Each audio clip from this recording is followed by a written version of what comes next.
giving you the real from A to Z surrounding the Dallas Cowboys. News, updates, rumors, transactions, takes, and more. So strap up, Cowboys Nation, and start your day off with A to Z Sports. Live with Will Steele. 3, 2, 1. Here we go. Hip, hip.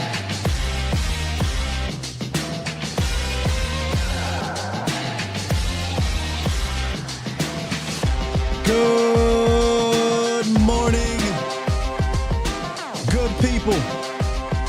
Welcome to A to Z Sports Live. We are streaming live on YouTube. And of course, I am your host, Will Skywalker Steele. Boom! Hey, the Cowboys saw that preseason game and said, nah. We got to make some moves, baby. And some moves they made. I want to talk to you guys today about those two key veteran additions to this roster. Jordan Phillips, defensive tackle. Edge rusher, Carl Lawson. We're going to break it down. But I really want to focus on the big fella, so make sure y'all lock in for that. Plus, we got my brother from another, Foots the King, joining us here. He's going to break that down with us, as well as some of the practice notes from the joint practice with the Rams number 2. What's good, Bomb Squad? Bomb Squad! We got action, boss. We got action. Some real action, some needed action, as you guys can see put right here. It had to happen, period. It kind of had to happen like 6 months ago, but it had to happen, and it happened right now. And you know, these were moves that I appreciate the bomb again, but these were moves that the Cowboys were looking at, right? They were out there scouring free agency, scouring the trade market. Last week, I think it was, we just talked about, hey, if I'm Dallas, I'm looking into the trade department to get me a defensive tackle, and brought up a guy in Cincy, but this guy is similar in stature, but in play totally different. And we're going to break that down because Fat boys are back, and you know they can never be whacked. The fat boys are back. Do you like the fat boys?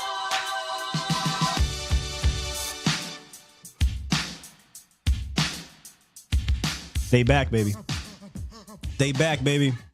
One of the first things we talked about when we hired one Mike Zimmer was he likes the heavyweights. And it shocked me that the Cowboys didn't go out and address that. They waited until the 7th round to grab a fat boy per se, but no. Zim usually gets some veteran guys up in there, right?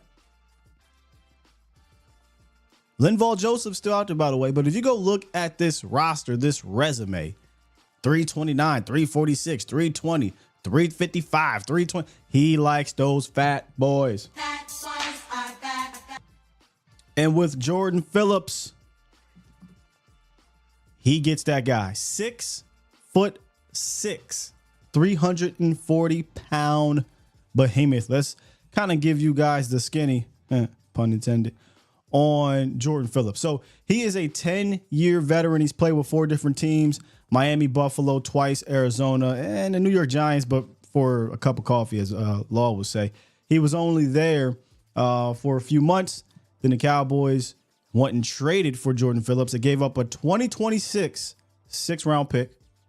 In return, they get Jordan Phillips, a 2026 7th-round pick as well from the Giants. Now, you might look at 6'6", 340 and say, oh, well, he is predominantly going to be a run guy, right? Nah, man, he is an interesting guy because he 24 sacks in his career for 6'6", 340. And when you watch the tape, especially against, or with, I should say, the Buffalo Bills, he could get after it. And we should know that because when he played us last year, he was a problem. He essentially caused a lot of issues for the Cowboys, almost had an interception. He was playing out wide. He was playing inside. He has that versatility to him. And again, when you look at the side, you say 6'6", 340. Oh, well, this is a pure over the center, zero tech, one tech guy. That's not the case, man. That is not the case. He has that versatility to line up at 1, at 3, at 0, and out wide. And he did that a whole lot. Now, I want you to keep this in mind, though. Keep this in mind. Sean McDermott's defense is similar to Dan Quinn in regards to what they're asking for their defensive line. They want them to attack. It's an attacking 3-4 defense. So what he's going to be asked to do here this year with Mike Zimmer is not going to be the same thing. So you want to make sure that he's going to buy in. And he's a 10-year vet. I can't see him not buying in. So I don't really worry about it. But this is a prideful 10-year vet. And he has some intangibles to him that I like that we'll get to here in a second. Now, well, Sky, what's the downside to my man? He gets hurt a lot. Not a guy that's going to stay on the field for you a whole lot. The last 4 seasons. Now, last year he did play 14 games, but he was nicked up. Prior to that, 3 straight years where he just was in and out of the lineup. And, you know, around 2019 was about the last time he was consistently on the field for you. Because of his size, you're not going to get 75-80% of snaps. He gets winded, the conditioning situation, but that's expected for a big guy. You shouldn't really be trying to play Jordan Phillips 75, 80, 85% of the snaps anyway. You want him to work in rotation with a couple guys, right? But in spurts, you kind of see, and it's weird because it's not like Jordan Phillips is some all-pro, but you see some domination in spurts. And I'm using that right here, okay? This isn't a guy that's going to dominate an entire game or anything like that, although against the Cowboys, you could argue he kind of did. But if you can get him in a healthy rotation, although I looked up one of his quotes, and he said something along the lines of, I think it was his second year in Buffalo. He said something along the lines of, hey, you know, I'm glad I can play a little bit more, get my feet up under me. I'm not in and out, and I can understand what the defense or the offense is going to do later on into the game. So, again, I think he's prideful. I think he wants to play, and I think he will play a good bit. In fact, I think he should start. I think he's a better player than Mozzie Smith right now, but that's a discussion. I want to talk to Foots about that in a little bit here. But Jordan Phillips, if he buys in, if he stays healthy, and these are some ifs, he's going to help that defensive tackle room. That defensive tackle room is, or was, I should say, nose tackle room, slight prior to his arrival, right? Mozzie Smith, Carl Davis, Justin Rogers. That's all you have from the bigger nose tackles. Rogers, a 7th-round rookie. Carl Davis, a journeyman who, again, another guy, you know, you don't want out there a whole lot. I say another guy. Jordan Phillips is much better than Carl Davis. But if you can get Carl Davis in a rotation in this scheme, fine. But if you're asking Carl Davis to be the Jonathan Hankins to Mozzie Smith, I don't think that's fine. If you're asking Jordan Phillips to be the Jonathan Hankins to Mozzie Smith, that works for me. Little callback here, too. I don't know how many people were here back in 2019 when I dropped a first video here. It was the first time I did free agency primer. Jordan Phillips was the guy that I wanted.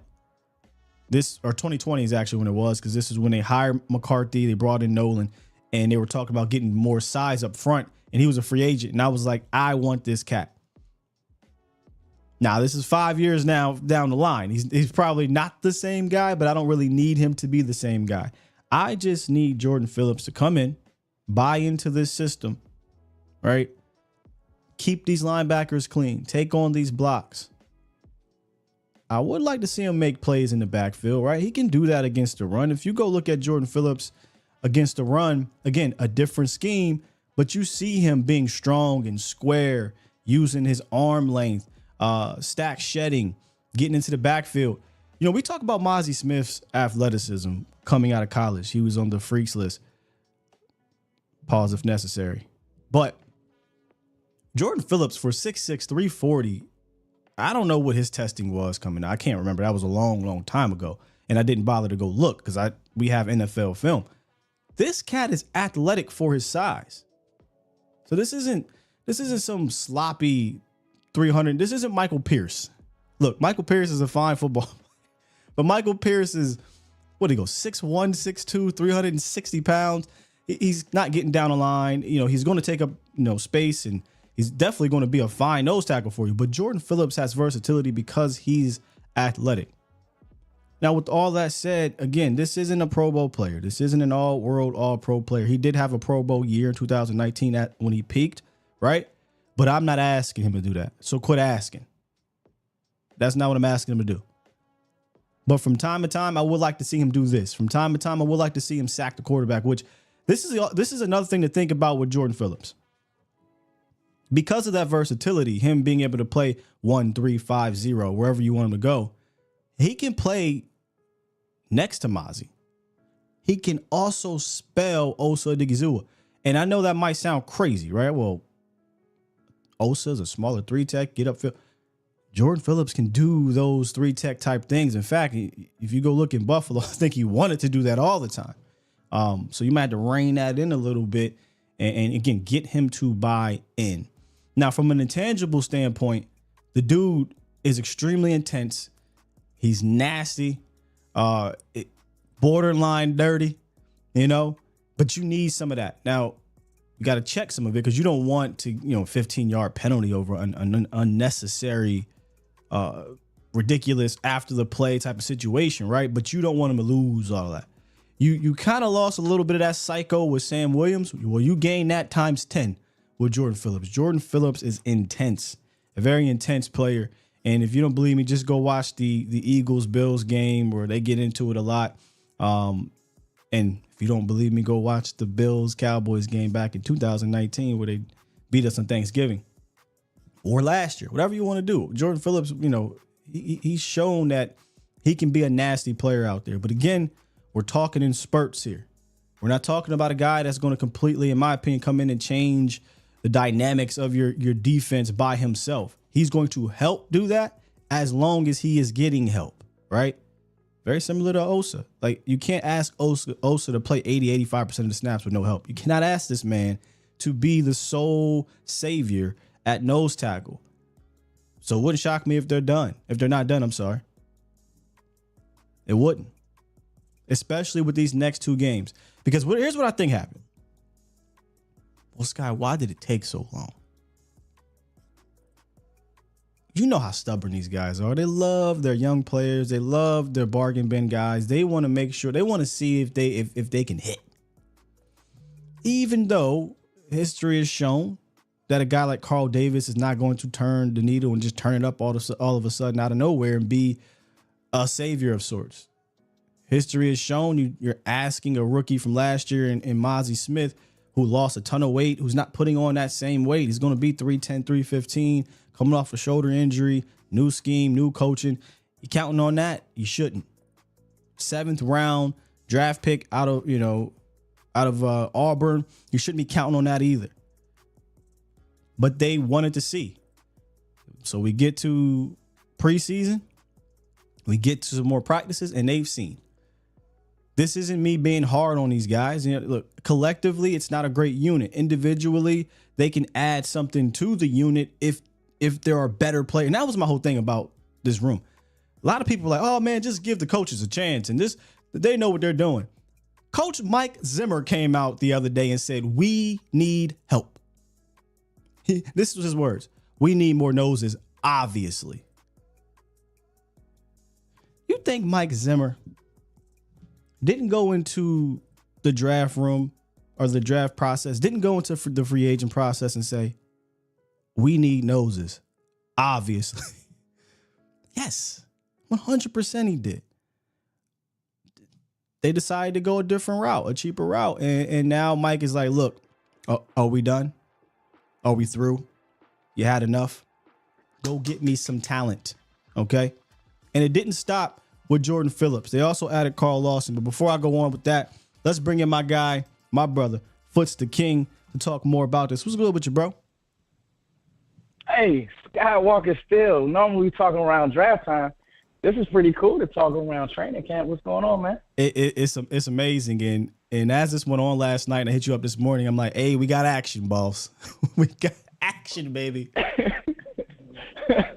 Well, you know, Sky, I texted you and I said, bro, I went back and re-listened to our conversation in the offseason about Mike Zimmer's defense. Yeah. And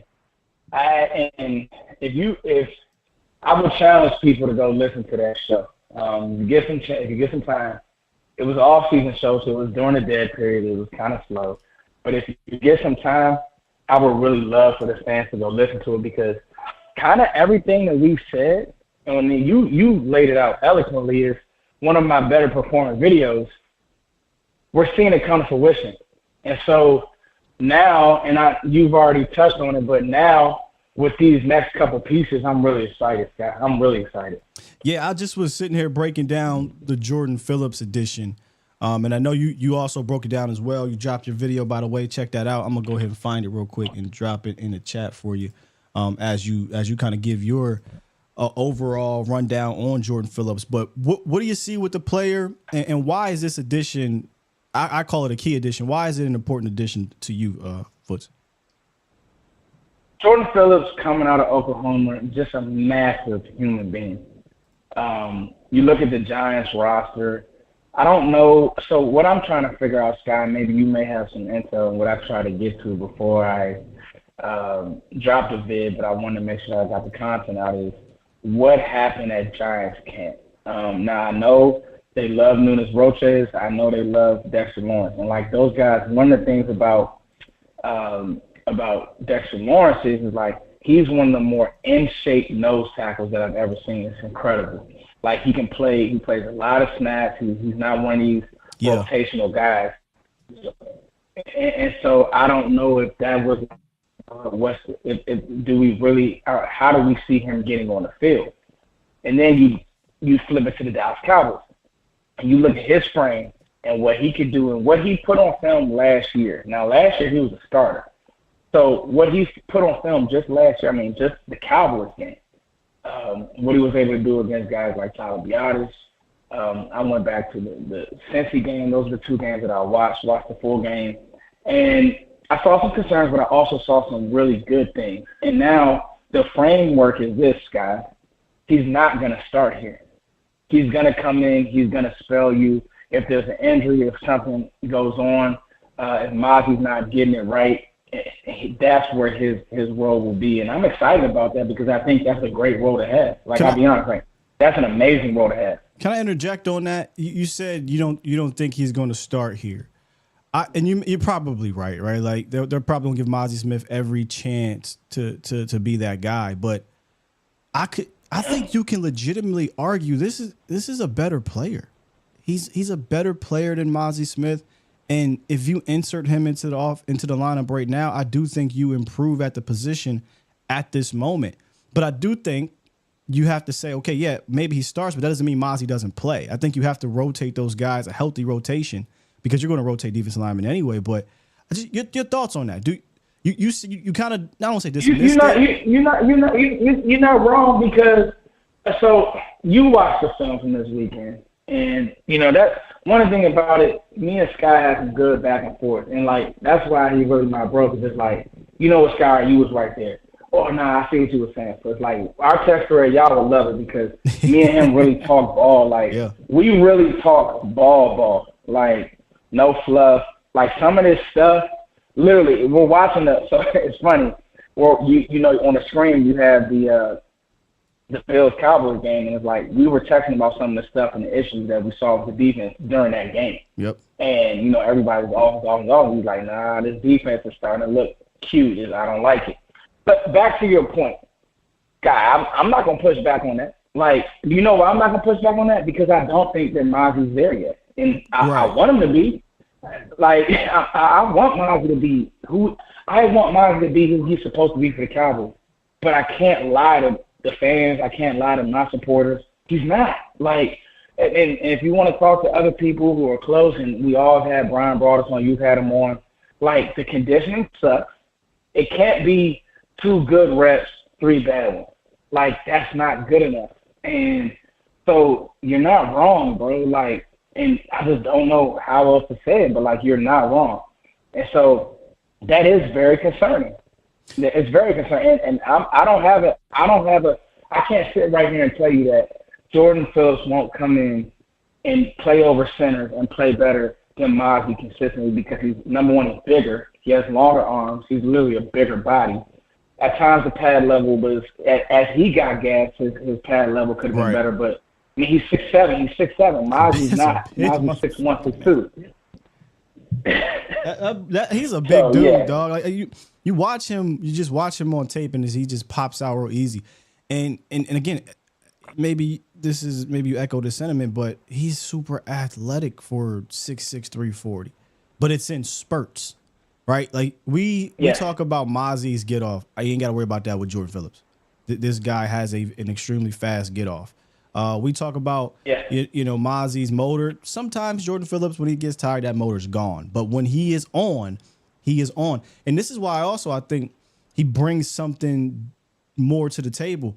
Don't be shocked, man, if you see him lined up, with Mozzie at times, because I think he can, or spelling Osa Odigizua, because I think he can do 3 tech things for you. He gets down the line pretty quickly, pretty fast for a big dude. And we don't have who's backing up Osa, bro. So is it Mozzie? I can't see it. So I think you'll see Jordan Phillips play a good bit, which is why I'm like, I don't know if the Cowboys should be done adding to the room. Because technically, you got one true 3-tech on this team, so you kind of need another one. Yeah, and I mean, to be fair, like this is something that you've called for a while. Yeah. And quite honestly, bro, like the Cowboys, like you said, we'll see, we'll check on it, but it wasn't hitting. Like Mozzie isn't enough. Not to have. And another thing is this, and I don't know if you spoke about this, Sky, but from what I see, and this is just my eyes, and this is just with Trey getting back, and Trey had the interception yesterday, and the back end playing how we kind of projected, his defense is going to be really good. So why let one position group hold you back? Yeah, I mean, we talked about it coming into this thing. You were good at the secondary, probably your deepest unit, period, right? You improved that You're linebacker. great in the secondary. Yeah, you're great. Yeah, you're great in secondary. You improved your linebacker, adding, by the way, I want to talk to you about that, so put a pin in that. Adding Kendricks, drafting Leofau, Demo looks to be a guy. Clark is improved. Your linebacker unit's improved. Where you lost depth and where you did not improve, you could argue, was on the defensive line. So you had to go out there, and you, if in my opinion, you had to add bodies. I thought you had to do it a while ago, but they decided to do it now because I think they've seen, okay, we got 3 weeks or so of camp. We got a preseason game up under our belt. We can't, like you said, allow this unit to hold us back when we got some special players playing behind it. Yeah, I completely agree. And I'm excited, Sky. Like this is what I know you wanted. You've been calling for it. I saw the tweet about the Fat Boys. You're right. Like we'll segue into the linebackers. Let's get a fat guy to sit in the middle of that defense so our guys can run free. I'm all with it. Hey, they also added Carl Lawson. I noticed you didn't get a chance to drop a film session on him just quite yet, but we talked about him a while back in great detail. And the thing with Lawson, which I'm kind of on a wait and see approach, it's a low risk, high reward thing, right? Like Carl Lawson coming out before all the injuries, he's one of those guys that's toolsy, a whole bunch of tools in his box. He can definitely get at you from a pass rush standpoint. I just wonder, Foots, where is he physically with the injuries, right? Like he had an Achilles situation, knee situation. He gets banged up so much that you do question it because they worked him out, didn't sign him, signed 2 other defense ends. Shaka Toney gets cut because of the groin. We'll see what's up with Muhammad. They spin the block and say, okay, this isn't good enough. Let's bring in Carl and see what's up. If he can just be a pass rush specialist, I think he'll be fine. But I wonder where you're at with the Carl Lawson edition. So I think that you hit it on the head. I think that this is you notice they've been now moving Chauncey Golston back to end. So they probably knew they wanted to. I think this will segue to the linebacker, so I won't give everything away. They're making sure that the ends can be the ends and Micah can be the chess pieces. That's what I'm getting from it. That was like when I started thinking outside the box, guys say, you know what, bringing in Lawson, bringing in Chauncey. I mean, putting Chauncey back at the end. What I saw at practice yesterday, Nealon and D-Law. I think Mike says, okay, I'm good. We can play football now because we've seen out of Nealon. Lawson, 100% what you said. I think that if he can give you anything, you're okay. You didn't give up much. If Right. he can get, the guy still looks like a freak still. It's just, I always say some of these guys are like so built. They always have those crazy injuries. I don't know what it is. But I'll say this. I remember covering him coming out of Auburn, bro. He was a guy. Yeah. Now, he was a guy coming off that edge. The speed to power was stupid. It's just you hit it. The injuries derailed seasons, like just gone for the year, and it didn't hit how it was supposed to with the Jets. The Jets moved on. So I'll say this. In all fairness, I'm more excited about the Phillips signing. The Carl Lawson signing is a wait-and-see approach. Yeah, that's where I'm at. That's why I wanted to really focus on Jordan Phillips because, first of all, Jordan Phillips, the position is more dire. It's more important. It's more needed. However, I can't dismiss what they probably saw again in that Rams game. I brought this up on Monday with Broadus. Once you get past Micah and D-Law, I'll go ahead and give Marshawn Nealon the benefit of the doubt. I do think he'll still give you pass rush, even if it's just power at this moment. But once you get past those guys, you have zero juice. You have nobody that you can count on to get after the pass. And it showed in that game, bro. It showed. You had a bunch of guys out there, whether it was defensive tackles or defensive ends, try hard guys, not really, super talented pass rushers. So I feel like they went back and watched and said, we can't go into the season not having kind of that sixth man. And if Carl Lawson can be your version of this year's version of Dante Fowler, then it's a success. Dante Fowler is not out there playing on first down. You put him out there in pass rush situations, second and long, third down. That's all you really need from him. But like you said, I'm going to wait and see approach it and see how he looks physically because they worked him out, didn't sign him, and they spun the block. So I wonder if they didn't like what they saw at first. Just thinking out loud. No, I'm with you. He's more of a wait and see. You still got Fajelko. He's a wait and see. I'm with you. So I think they're just throwing numbers at it. Nealon's the starter. D-Law's the starter. Those guys are going to be playing a lot of reps. But to ask a rookie to play, high reps early on, because even like I said, when I didn't do film on it, but I did give my thoughts, and I knew I would jump on with you. So. My thing is this with Nealon. We're past the point of knowing if Nealon's going to be a good player. I think we all know that at this point. He can play. Like and it's crazy, guys. I went back and watched our draft covers and we hit it. Like this guy, he's pro-ready strength-wise. Now it's okay. The pass rush moves. Maybe not running down the middle of tackles' faces every play, but as far as the strength, like it's there. And so cool. Now, what we need to find out is, can he sustain it and when it's live bullets? Because right now it's not live bullets. You know what I mean? Like, week one against a good Browns O-line, that's live bullets because their O-line is really good. So that's when we'll get our real test. Hey, let's turn the page to practice yesterday. I'm not sure if you got a chance to go watch some of the the scrimmage, the training camp live. I watched the training camp live. I did. Obviously, we got a whole bunch of notes that dropped on Twitter and some videos. So we'll get into all of that. But first, just want to kind of briefly touch on not this. Let's get you up out of here. Briefly touch on some of the notes that came out of yesterday. So real quick, let's start with the the linebacker room. Since we're talking defense, we brought up the linebacker room. The injury bug did reach it. That was a bit concerning. Damone Clark, he was out yesterday. He was dealing with a knee situation. I don't know if it's precautionary. We'll see. They'll have probably a press conference. DeMarvion Overshown also suffered a hip pointer in the practice, so they took him out. He was evaluated by the doctor. He did not return, so we'll see what's up there. But the reason why I wanted to start there is because not what happened yesterday on the field. Hopefully those guys are great. But Mike Zimmer said something a couple days ago Foots, and I want to say you might have mentioned something like this too, where he said, look, we're going to actually probably, he didn't, he spilled the beans, but rotate linebacker 2. Did you catch that?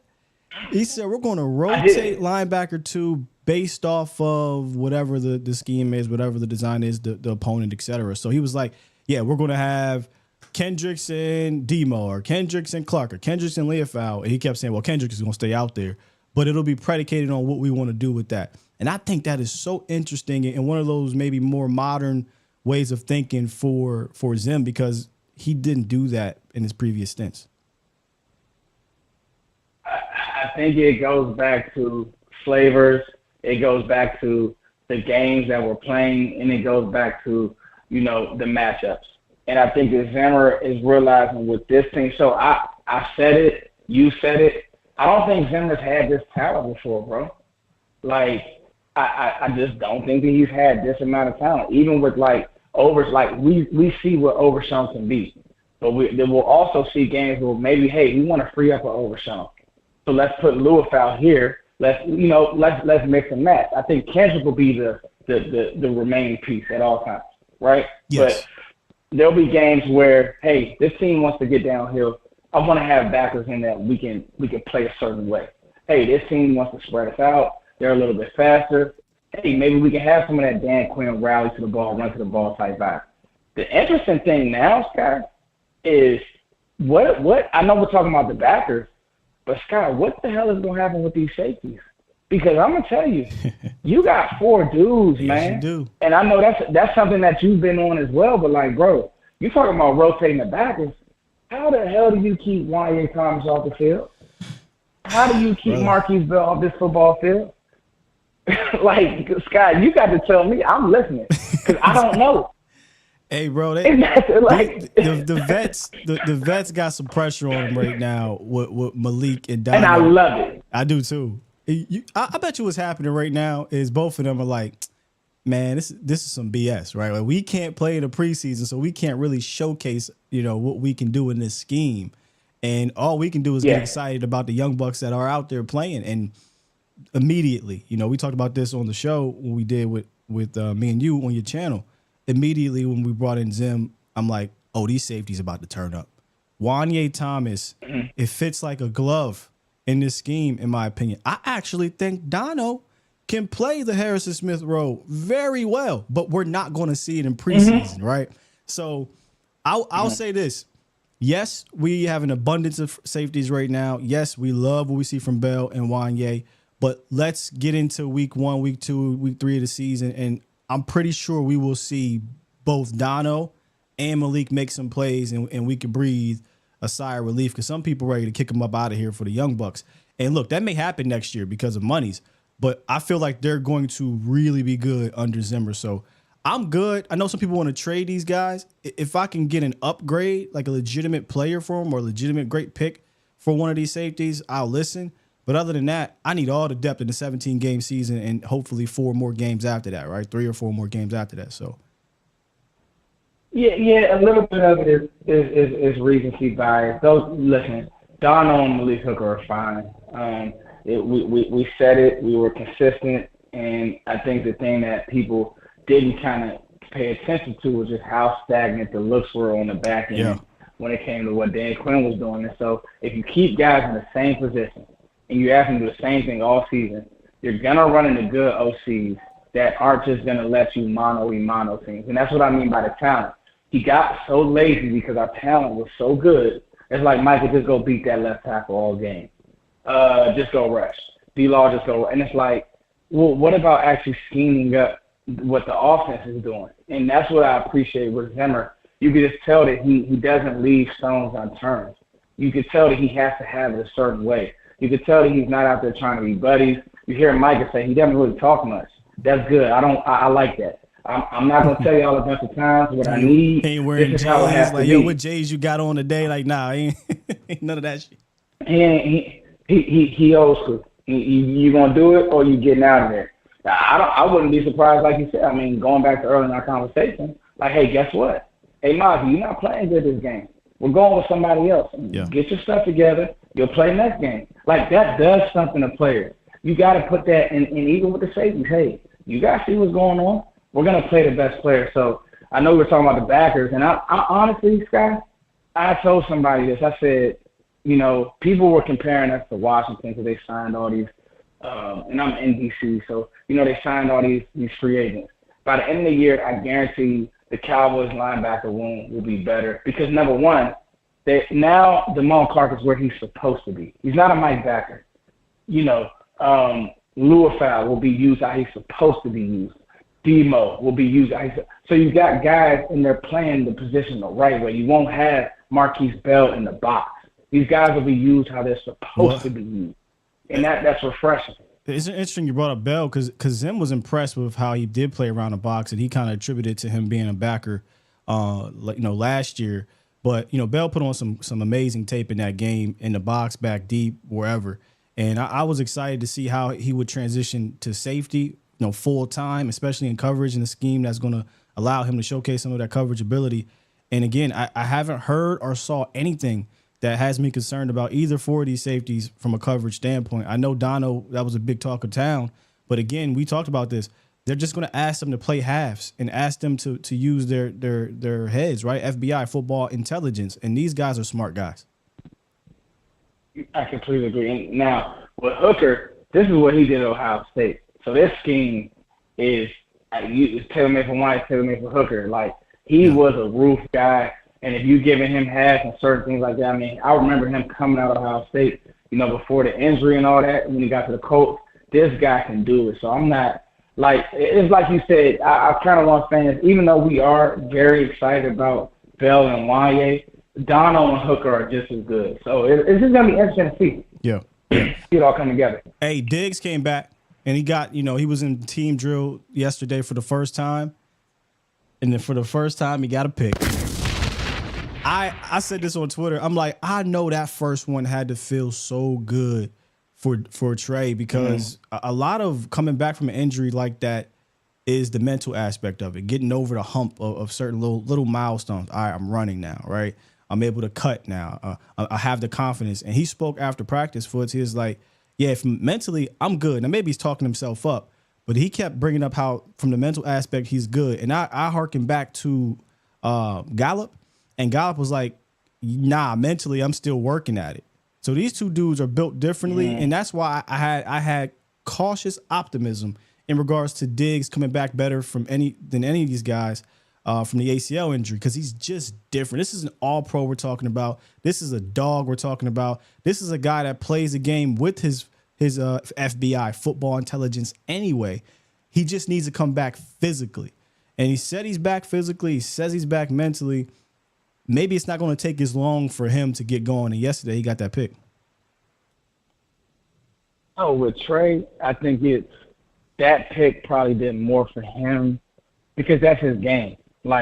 And now I think, again, you're not going to ask him to just play man all game. It's people who say, well, Trey playing man, that he wants to get up in your face and wants to beat you up. I think Trey, honestly, playing some off-man, playing some zone things, being able to break on football may suit him a little bit better. He just has a feel for the game. Yeah. You can attribute some of that to you can attribute a lot. I was going to say some of that. You can attribute a lot of that to Al Harris. But then some of it is Trey. People got to remember, he played receiver at Bama. And this is a guy, a DMV kid, he has a chip on his shoulder. He'll get beat, and then he's going to make the play. And so I think what's happened is the whole room, all the interceptions and the turnovers got attributed to Dan Quinn. And really, I think it's Al Harris, and I just think these DBs are just hungry. You're starting to churn in and churn out a DB cornerback factory. If you think about it, Eric Scott, go get the football. Jalen Carson, go get the football. Trey Diggs, he's been going to get the football. So I think in that room, they're preaching the ball, even still. And you, not even in the room, you heard it when they did the training camp lives, and they had Coach Harris mic'd up. We still want the football. Yeah, that's the I think that's real. Yeah, that's the one leftover from Dan Quinn and I always forget his damn name, the safeties coach, who I attribute a lot of the turnover success to him as well. what's the safeties coach, the DB coordinator from last year? He's back over there with them. Is it Witt? No, Witt. Yes, Joe Witt. Witt. So I attribute a lot of that to Joe, Witt. but they have a saying. They have a get the ball type of saying that they've been preaching since they got here. And guess who was under that for the last 3 years? Al Harris. So yeah, just because Zim is here does not mean that Al Harris is going to completely go away from trying to get that rock. So Zim might say, yeah, turnovers. We want to make sure we're disciplined to the ball, and that's going to happen. But he was like, look, if we don't get the turnover, we want to make sure we get the stop. Behind Zim is Al Harris saying, hey, get that rock. And if you drop it, you owe me some push-ups. You know what? I'll take it a step further. And I had to remind myself of this as well, Sky. People really forget that Mike Zimmer made his bones as a DB coach. Like, that's where he got into the NFL. Yep. And so, and under Parcells and stuff like that. So it's like, when you have a guy who that's how he made his living, he's gonna always be able to horn back in on those skills as a coach. I'm telling you, man, it really. Me and you talked about it a lot. It really does remind me of Steve Spagnuolo going to Kansas City and upping that group. I mean, with the talent that Steve was able to get in Kansas City. It's the same thing in Dallas. And if you start reading tea leaves and if you follow the NFL, around camp, you start seeing things. I'm telling you, this defense, I would not be surprised if it's top 5, top 10. It's not because Dan Quinn wasn't a good DC, because I don't want to be that guy. Dan Quinn was a good defensive coordinator. I just think that Mike Zimmer is more seasoned. I think that Mike Zimmer isn't. I don't think that Mike Zimmer is so. What's the word I'm looking for, Scott? I don't think he's so stubborn as his rush. I think that he has that seasoning in his bag to say, you know what? With this, there was a rep, Scott, with how we handle play action and the deep crosses. I put it on Twitter. It was like, finally, these guys are driving on those crossers. They're not just leaving them wide open. For the life of me, I could not stand how much we didn't carry play action so shitty. Excuse my life. We played play action like we've never seen it before.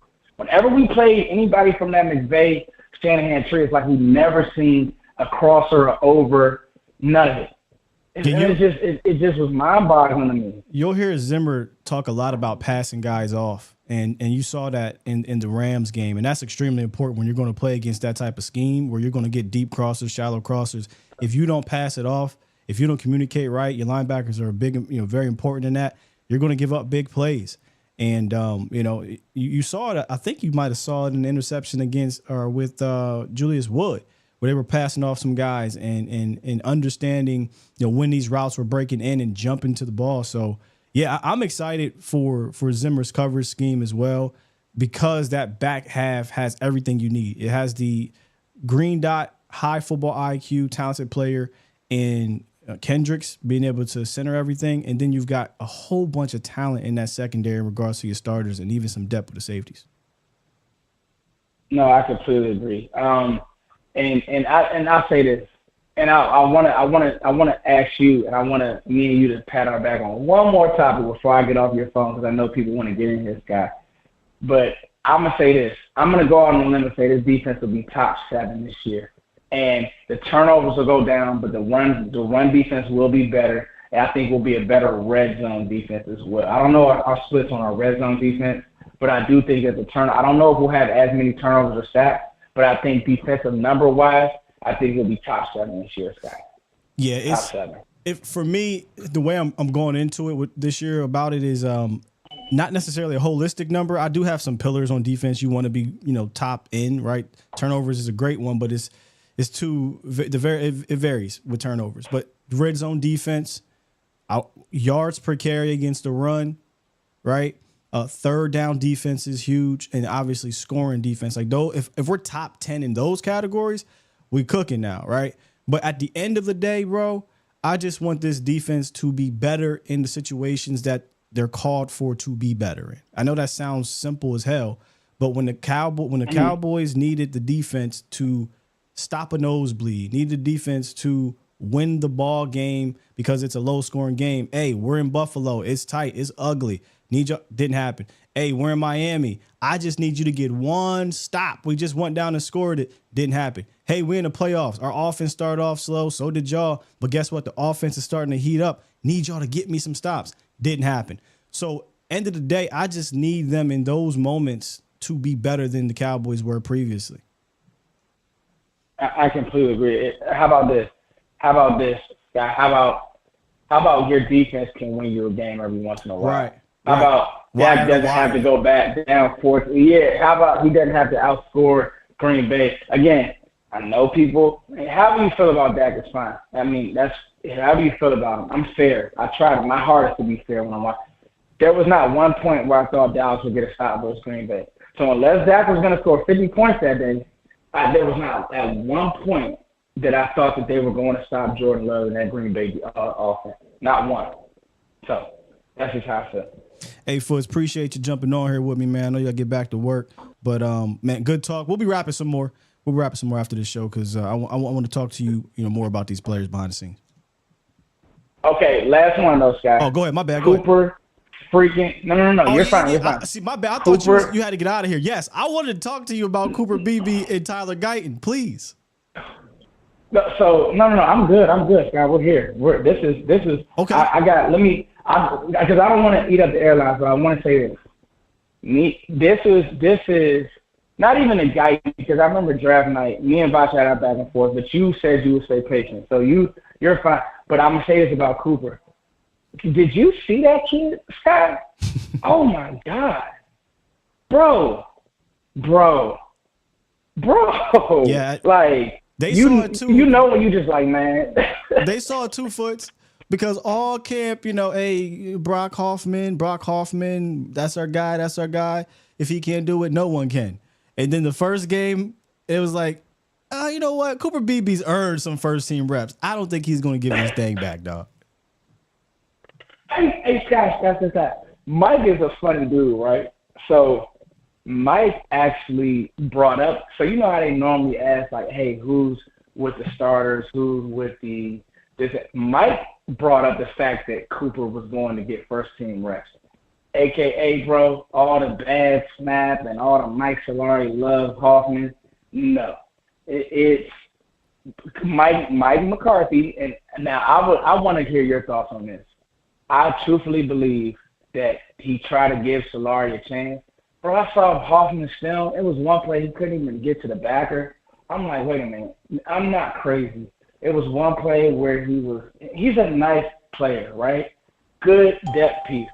But, bro, it really is. It's apples and oranges, bro. Like, Don't disrespect Cooper Beebe, bro. I get the arm length. I get the Hoffman's a taller player, all that.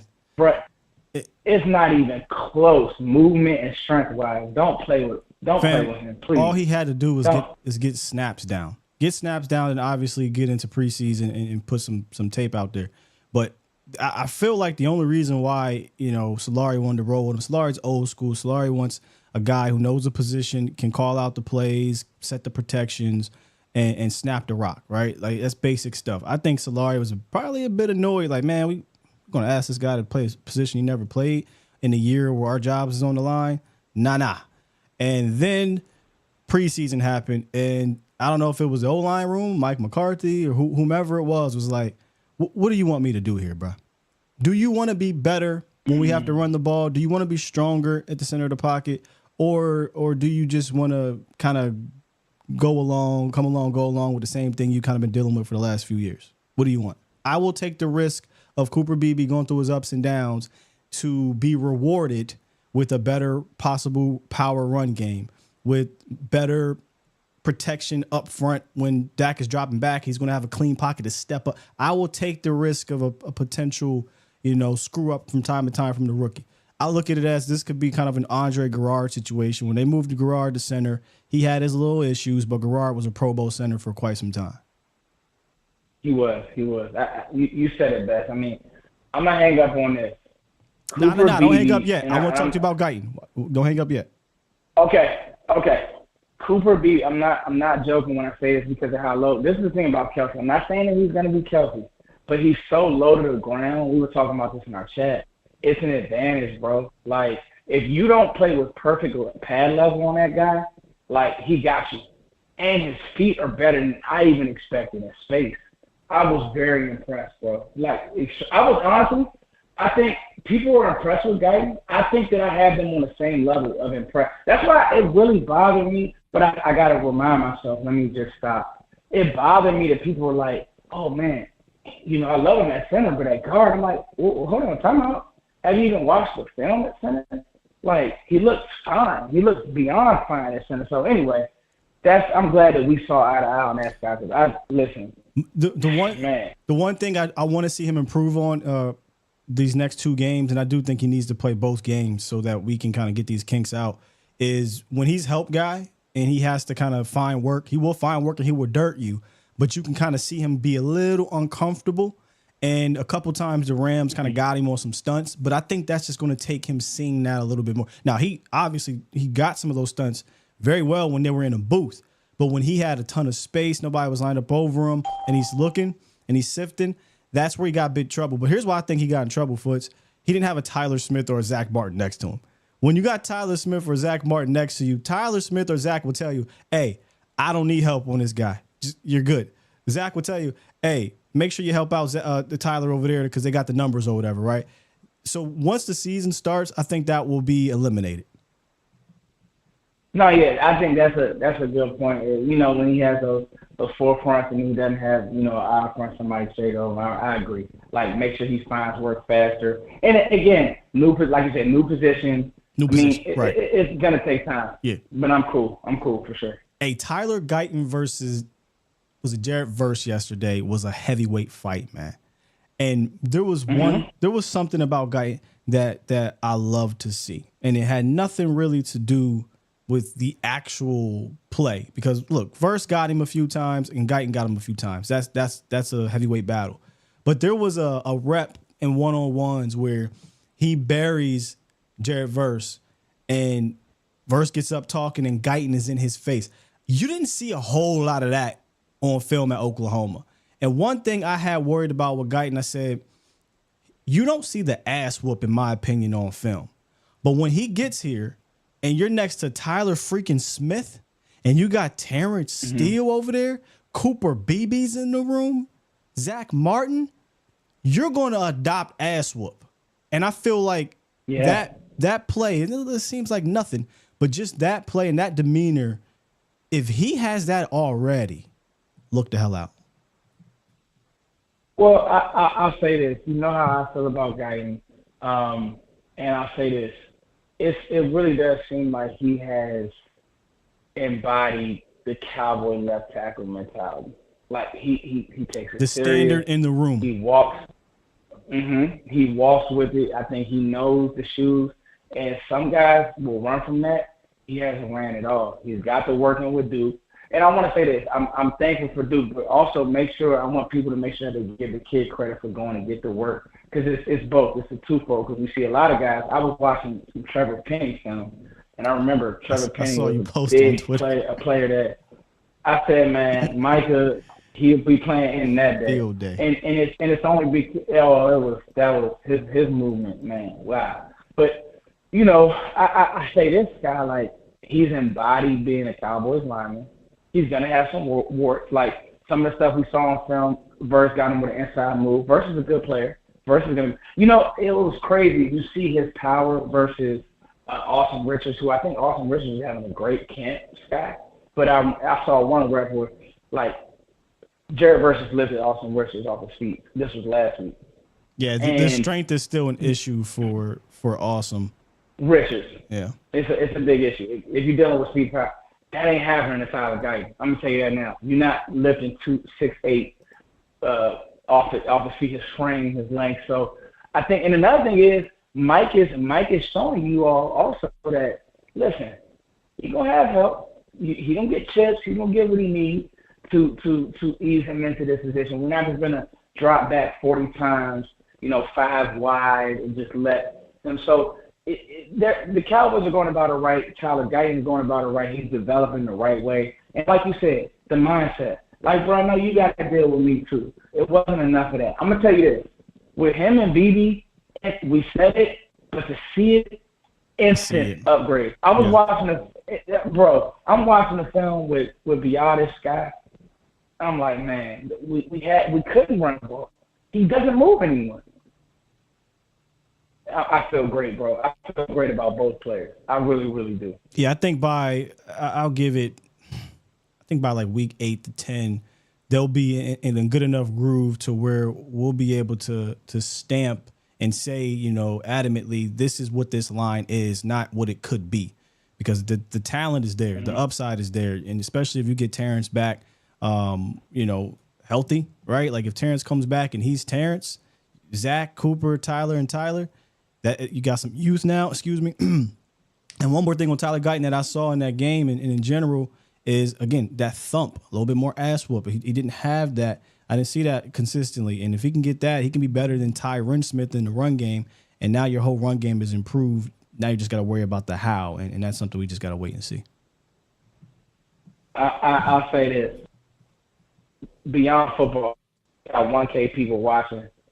Guy the best doing it when it comes to this morning show. So that's all I'm gonna say. I'm done with football. He did 1K at 9 in the morning, 10 in the morning, wherever central you are, Sky, on the East Coast. You the best doing it, bro. If you watching ESPN, you crazy. Like this, you're not getting this nowhere else, bro. I promise you. Man, I appreciate you, King. Look, they asking for a round table. We got to get all of us back together because all of y'all do amazing work, and when we come together, it's a spectacle, bro. Hey, man, whenever y'all ready, let me know. We all putting in our work. We all grinding. Go watch that Zimmer video if y'all get a chance.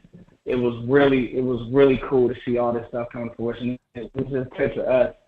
I don't want credit most times, but like with this one, Sky, this was one of my favorite videos and shows that we did. So if y'all get a chance, after y'all get some free time, just have it play in the background. Yeah. Some of the stuff that we talk about is happening right now. It's pretty cool. I'm also dropping your film breakdown on, who was it, Jordan Phillips too, all right? So make sure I go check that out. Please, thank you. Appreciate you, brother. Thank you, with you. All right, much love, peace. Yes, sir. Hey, let's just keep talking, all right? We got a couple callers on the line we'll get to, but I want to wrap to y'all a little bit. I just happened to look over into the chat. By the way, Foots just absolutely murdered that just from work, as he normally always does. But I happened to look in the chat. Somebody said Terence Steele weak link. And, it bothers me. And look, I'm not trying to be biased here, cuzzo, right? I think we got to alter our thinking here. This goes right back to a little bit of the Doug Free situation. If Terence Steele is your best or second best offensive lineman, offensive line probably is suspect. If Terence Steele is your fifth best offensive lineman from a talent standpoint, your offensive line is goddamn fired. And the reason why, and I'm not picking on whoever said it in the chat, but I saw this on Twitter too. There was a question: is Terence Steele the weak link? And I'm hearing again: is Terence Steele the weak link? No. Terence Steele just happens to be maybe your fourth or fifth best offensive lineman, and I will take that. What you're not going to have is 4 ironclad guys on the offensive line. This isn't Mike McGillicuddy or whatever it was over there in San Francisco. This ain't Chaz Green out there at right tackle. We ain't throwing out Brandon Knight. This ain't rookie Terence Steele. Terence Steele can go. When Terence Steele was healthy at right tackle, he's one of the better right tackles. Now you can say, well, Sky, we don't know if he's back yet. That's fair.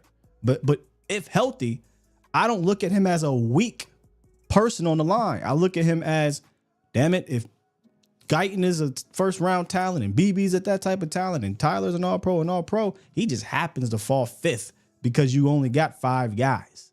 So that's what I'm trying to get out. I'm not trying to pick on people that's calling him a weak link. I just think we got to alter our thinkings. When Terence Steele was lineman 5, you got a good damn line because that's a good player. Yeah. Shouts out to my guy Rome. No, Rome, look, you brought up a great engaging question, right? I just saw the responses and I'm just like, why are we acting like when healthy, this dude is some scrub? He's not a scrub, man. He's not a scrub at all. when you put on a tape healthy, even last year when he wasn't healthy at the end of the year, he was an improved player, and I expect him to be improved. That's all. That's all I'm saying, bro. And I'm not being biased because y'all know how I do Terrence. So when Cuzzo ain't out there playing well, he reverts back to third cousin, and we get on him. But I'm confident he's going to improve. Let me get to this super chat real quick. Let me lock this up because we're going to do a bit of a speed round on the phones. I want to make sure I get y'all here, but we up against time. Yeah. So Cowboy Shank, he said Nathan Thomas has been quiet. He's been out. He has an injury, and that's unfortunate. And I think what might happen, y'all, IR opens up more roster spots for the season. You got 2 more weeks of camp, roughly. A couple more preseason games. If Nate doesn't get out there by next week, you might as well hit him with the IR. Hallelujah dropped 10. It says, Sky, I'm low-key jealous of my 20-year-old hairline. Mine's starting to dwindle. My BM already said Law. Oh, damn, hallelujah. Your BM said Law had the sexy beard. Watch what the hell was going on? Hallelujah. Damn. Hey, hold it down, dog. I don't know what to tell you, man. Don't let your BM watch us. Let me hit the phone lines. B Bird. Good morning, good sir. Hey, what's up, Scott? How you doing this morning, man? I'm good. How are you? I'm doing good. I'm going to try to make this real quick. You asked why did it take so long? The time arrogance, man. They still got that, right? I ain't asking that. Yeah. We know why it takes so long. These dudes is full of themselves. But anyway. Yeah, so you look at what they were going in with. They had Mozzie, who's off of weight loss, struggled with confidence, had a shoulder surgery. No other GM in their right mind will go into the year with that, man. So it's just crazy that they hadn't done it sooner than not. I was listening to Kavanaugh, and he said that the reason why Lawson wasn't signed before was because he wanted more money than the other ones, which kind of I should have thrown that out there too. Money could definitely be a part of the reason why too, not just the injuries, but yeah. So there was a reason clearly why, but so possibly money could be it. Makes sense. You know how we are. And I want to tell you what I'm looking for the defense. I'm looking for them to be able to play winning football without getting turnovers. And so I need them to be able to go to a game without getting turnovers and still dominate. You know what I'm saying? And let turnovers be icing on the cake because I think last year it masked a lot of things with our defense, and then we don't get turnovers, we kind of got exposed. And I want to ask you a question going out right now, Jordan Phillips versus Hankins. Could you kind of compare and contrast and which one? Because I think looks like Phillips is a better player right now. But I'll get off the line, man, and let somebody else get on. Hey, I appreciate your time, brother. Hey, thank you. Appreciate the call, B Bird. Real quick on Jordan Phillips and Hank, I think each player does a specific thing better than the other. I think Hankins is better against the run. I think Hankins would have been a perfect fit in this scheme. He has the know-how against the run. I talked about a lot when we broke down his film and on Tape Tuesdays, the savviness, the ability to not just cause a car accidents, but in the backfield, and not just cause a traffic, but cause the actual accident and be in the backfield. He can get down the line too. But where Phillips is better is against the pass, right? Like Phillips can rush the passer much better than Jonathan Hankins. He's more athletic. You'd be surprised how quick Hankins is off the ball, but Jordan Phillips is quicker off the ball. He has a little bit more size at 6'6", 6'7", 340. So I think both of them at this point in their careers are more specialty-ish players, role type players. At their heights though, like Hank at his height he had more duel to him, but the pass rush obviously dwindled. But they both had like one pass rushy season. But you could just see it on tape that Jordan Phillips is a much better mover. But I wouldn't sleep on Hankins against the run. Now, you could say, well, Scott, we sucked against the run last year. I'm not putting that on Hankins. I think Hank in this scheme, man, can you imagine? If you sign Hankins and you bring in Jordan Phillips, I don't give a damn about no Mozzie Smith. Let Mozzie Smith continue to work out. But that's just me thinking. So that's my opinion. I think Jordan Phillips is a much better pass rusher. Hankins, I think, is better against the run. But both of them are role players. LA, what you got for me, man?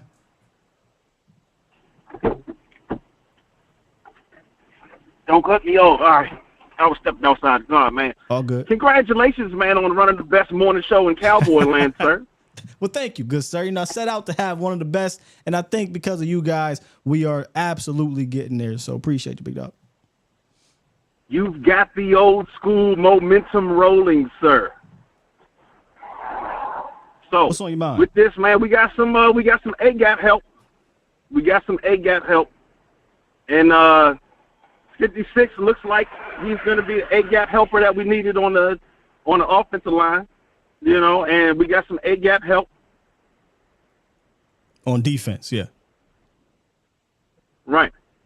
Now you would cut out for a second. Okay. No, Yeah, no, man, I'm just like, listening. I'm I'm- just I'm- listening, bro. Oh, nah.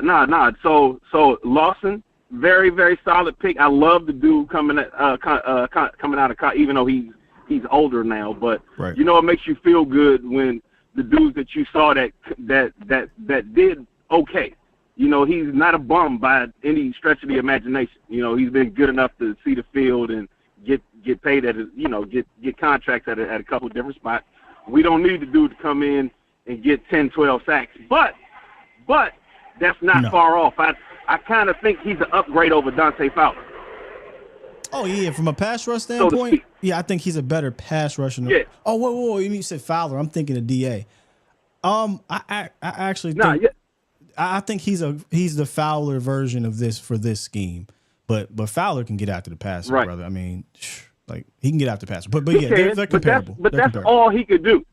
That's No, all he could do. but that's all you need to be asking And Carl Fowler, Lawson to Fowler do, was though. the guy that right. Well, but I'm just saying depth wise and roster wise, there's we lucked up, because the dude is not trash. We ain't got to worry about him at all. No. Yeah, if yeah, we yeah. put him out there, To rush the passer. I mean, I don't know if I'm ready to stamp him as a running guy. I wouldn't say all that, but you needed somebody to come in and give you pass rush juice. You saw that in preseason. You ain't have none. After Micah and D-Law Right. and arguably Nealon, Right. you have no pass rush juice. And shouts out to Mark and Golston, who they're moving back out there. But Golston is more along the lines of a Nealon from a pass rush standpoint. Now he's more seasoned, so I think you'll see him be a little bit more nuanced. But I ain't looking at him as a juice player. Lawson is a juice player, and I expect him healthy, right, to be the Fowler this year. yeah. Oh yeah, bingo. Yeah. So that's good that we got it. Yeah, one. So what I was excited about, or what I'm hoping to see, this year is because Brandon Cooks is getting a ton of exposure to Dak Prescott. I think Brandon Cooks, being a consummate professional, he's real good with managing himself in the locker room, and I feel like having a year in the locker room and acclimating and kind of feeling more at home and having more continuity with Dak. Yeah. I kind of think that we secretly are going to get a lot of production out of B. Cooks early on. I agree. And what he had, 7 or 8 tubs last year? 8 touchdowns, 6 in the last 8 games. So I'm 100% with you. I Yeah, tweeted it right. out yesterday. Year 2 in the system, year 2 with Dak, and being wide receiver 1 at camp, building that dude. chemistry. I don't see why they don't come out on fire or come out much better than they did last year. So I think Brandon Cooks 800 yards, man. 8-9 touchdowns this year is the floor.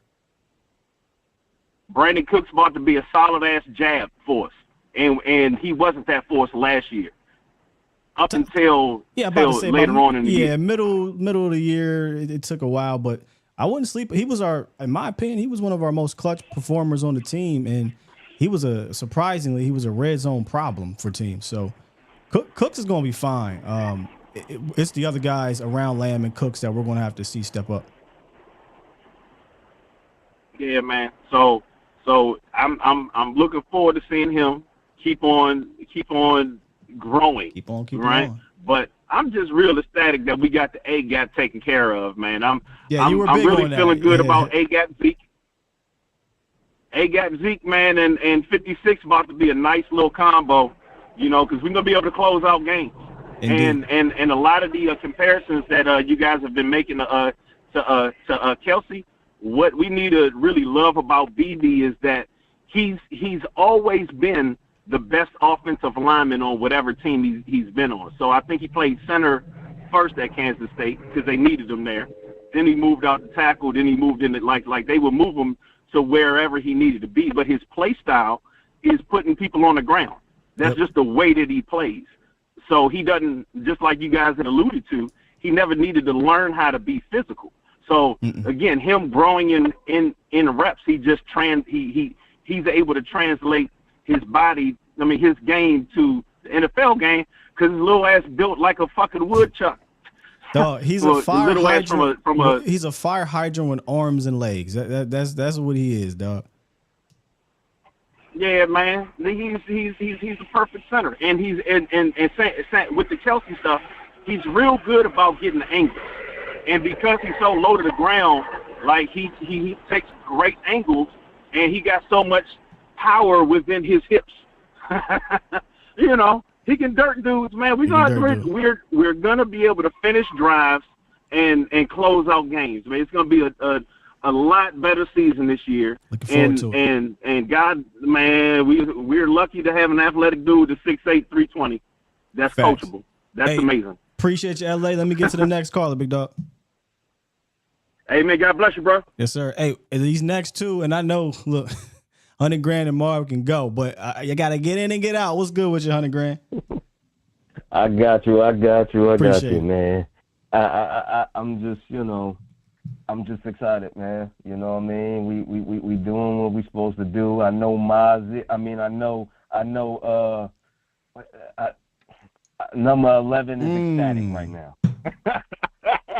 Number 11 is ecstatic right now. I can tell you that right now. Just saw this come across Twitter. Oh, wow, this is very interesting. Breaking news. The Cowboys, is from Nick Harris. Cowboys working through corresponding roster moves this morning after adding 2 bodies on the D-line. Defensive tackle Carl Davis is being waived by the team. One more move necessary. So they gotta ask one more person. And look, I don't know how the hell the next guy they cut is not this dude right here. Albert Huggins, Mr. Albert, that's his name. The hell are you doing?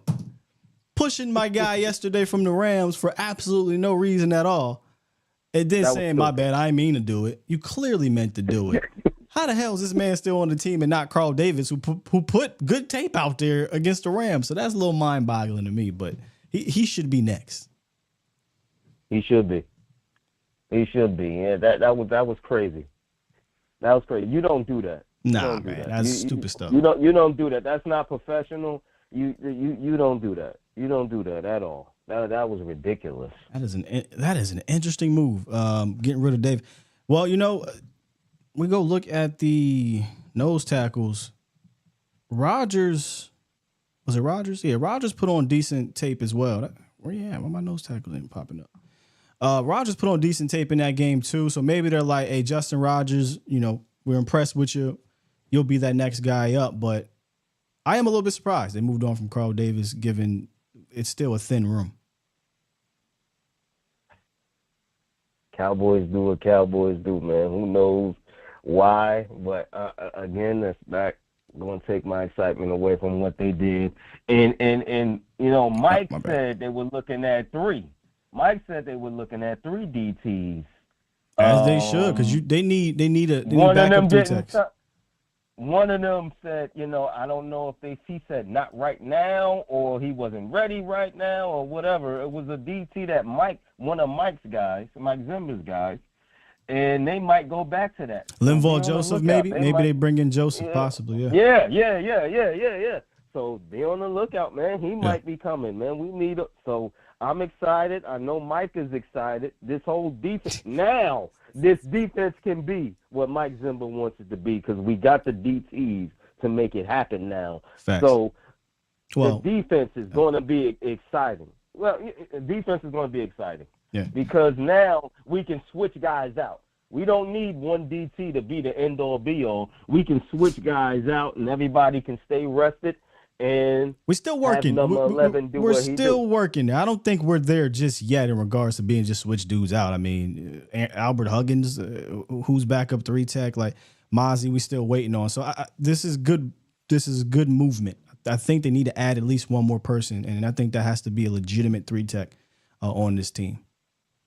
I agree, but I'm like I said, we're way better than I'll we take another was. big body. I ain't gonna lie to you. I'll take another big body. But We're way better than we was 48 hours ago. 100%.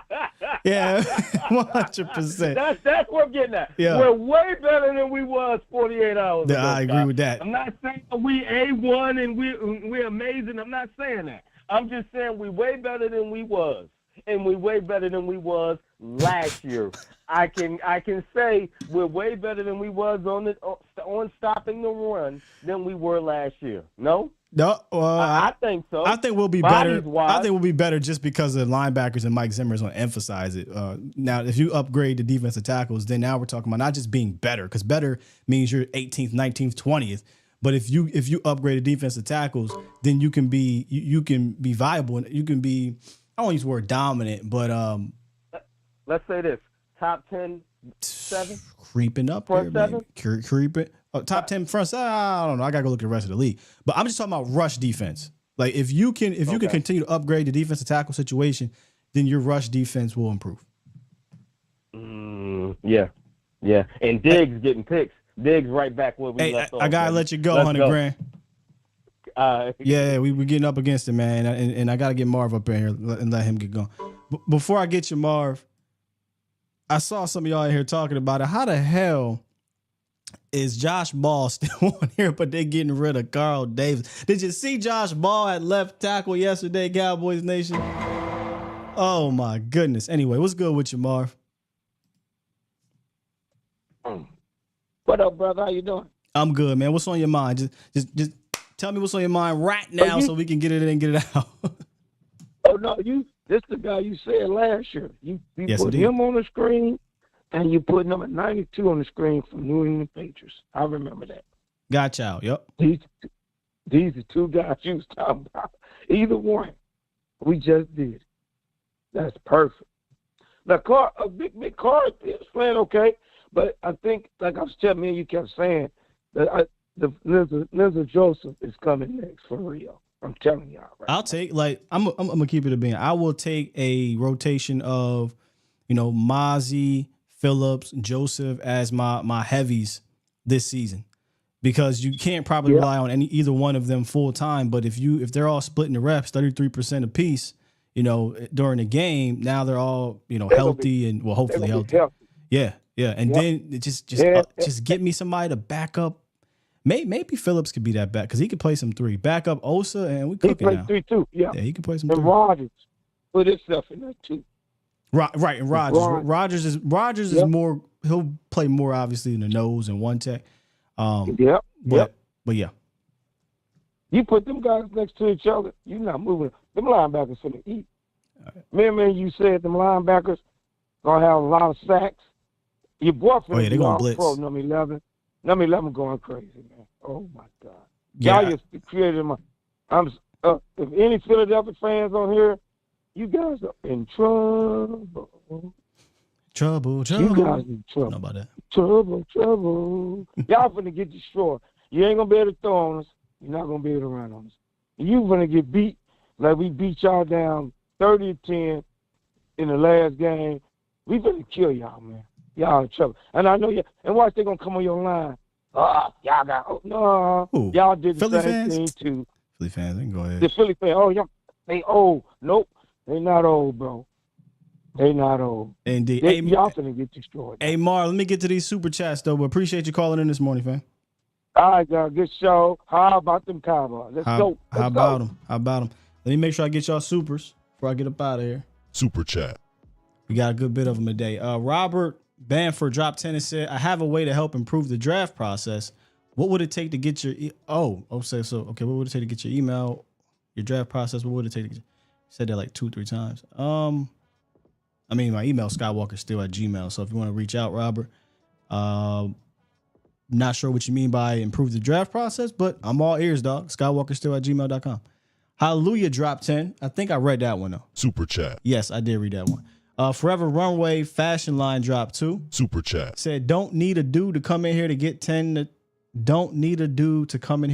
12 sacks. And eye emojis, but it was a question mark. I mean, I always will take a guy to come in here and get 10 to 12 sacks. Did somebody say that and you're questioning why would you say that? Maybe they're talking about, I can't remember who it was. If it was Phillips, yeah, I'm not asking him to get 10 to 12. And I'm not really asking Carl Lawson to get 10 to 12. If Carl Lawson get me 6, I'll live with that. You know, as long as Nealon is contributing and Golson is contributing and Osa is contributing, we're fine. But I'm not putting that pressure on either of these dudes. To look, combined, if they can get me 10 sacks, I'd love that. And that's a stretch. Sin City Cowboy dropped 5 and said, it's my bro. Shots out to you, man. Happy birthday, Sin City Cowboy. You ain't have to give me no money. Drop the Cash App and let folks give you the money. He said, it's my birthday, Sky. Bring back the shoulder dance one time for the one time. What you talking about? What shoulder dance? The dab? I just be dabbing on him from time to time. Shouts out to Sin City. He's an OG on the channel. We had over a K up in here today. Appreciate you. If you are new, hit that like button, hit that bell so you know when we're dropping videos, when Mo comes on for his show every morning. We're here Monday through Friday. The season gets even better. I'm telling you right now, don't take my word for it. Take the Bomb Squad word for it. I think we have one of the best morning shows, if not the best, in how we do this thing throughout the season. So if you're new, make sure you sub up. Make sure you share this with your friends and family. Cowboys family preferably, right? Cowboys friends preferably. And we'll continue to grow this community, man. We'll continue to grow it. I think we got one of the best communities out here in the land. With that said, Toxic Tom dropped 2 and said, Marv, change your smoke detector battery. Why are people like that, man? 10 watt. I ain't gonna hold you, 10 watt. I don't know nothing about none of these new dances, man. My oldest son, you know, he Gen Z, so he know all these new dances and whatnot. I'm still dabbing and all them other old dances. I don't do it no more, dog. Back in the club days, I could do all that. I could do all those dances. Not no more. It's a wrap. I stick to my 2-step. If me and the wife go out, we do our own thing, but yeah, man, ain't catching me out here wilding no more. If y'all, some people in the chat, Lee and Sean's, my folks back home, y'all know party host promoter Will. Whole different animal. I'm embarrassed to show y'all that side of me. Embarrassed, dog. Like, we was wilding, but actually I'm not embarrassed. It is what it is back then. That's just how it was. The clubs was fun. You ain't have no phones, you ain't care. And as a host and promoter, if we didn't have women's hair sweating when they left, we ain't do our job. We ain't do our job. That's how I felt. You said I missed one? Oh, I got everybody. Let me refresh one more time for the one more time. Nope, we got everybody, man. Moonwalk. Nah, we're moonwalking, man. All right, let me go ahead and hit this button. Guys, to get up out of here. Push the goddamn button. Push the goddamn button. We back tomorrow, Friday, mailbag. Shouts out to my guy on Twitter. Dropping the mailbag. Me and Patrick Nosey Walker will be answering your questions. He'll be giving us some updates from camp. Should be a good Friday show. Then we got Saturday, Cowboys, Raiders, week 2 of preseason. Jam packed. All right, we out of here. Love y'all. Peace. Hey, I was killing a Superman. Killing him. Up in Edinburgh, Superman, the 2-step, stanky leg, all that. The 2-step. Like, come on, man. I'm gonna have to clip up one of my videos for y'all one day. Back when T-Pain was just murdering every single feature he was on. Bomb Squad! Squad!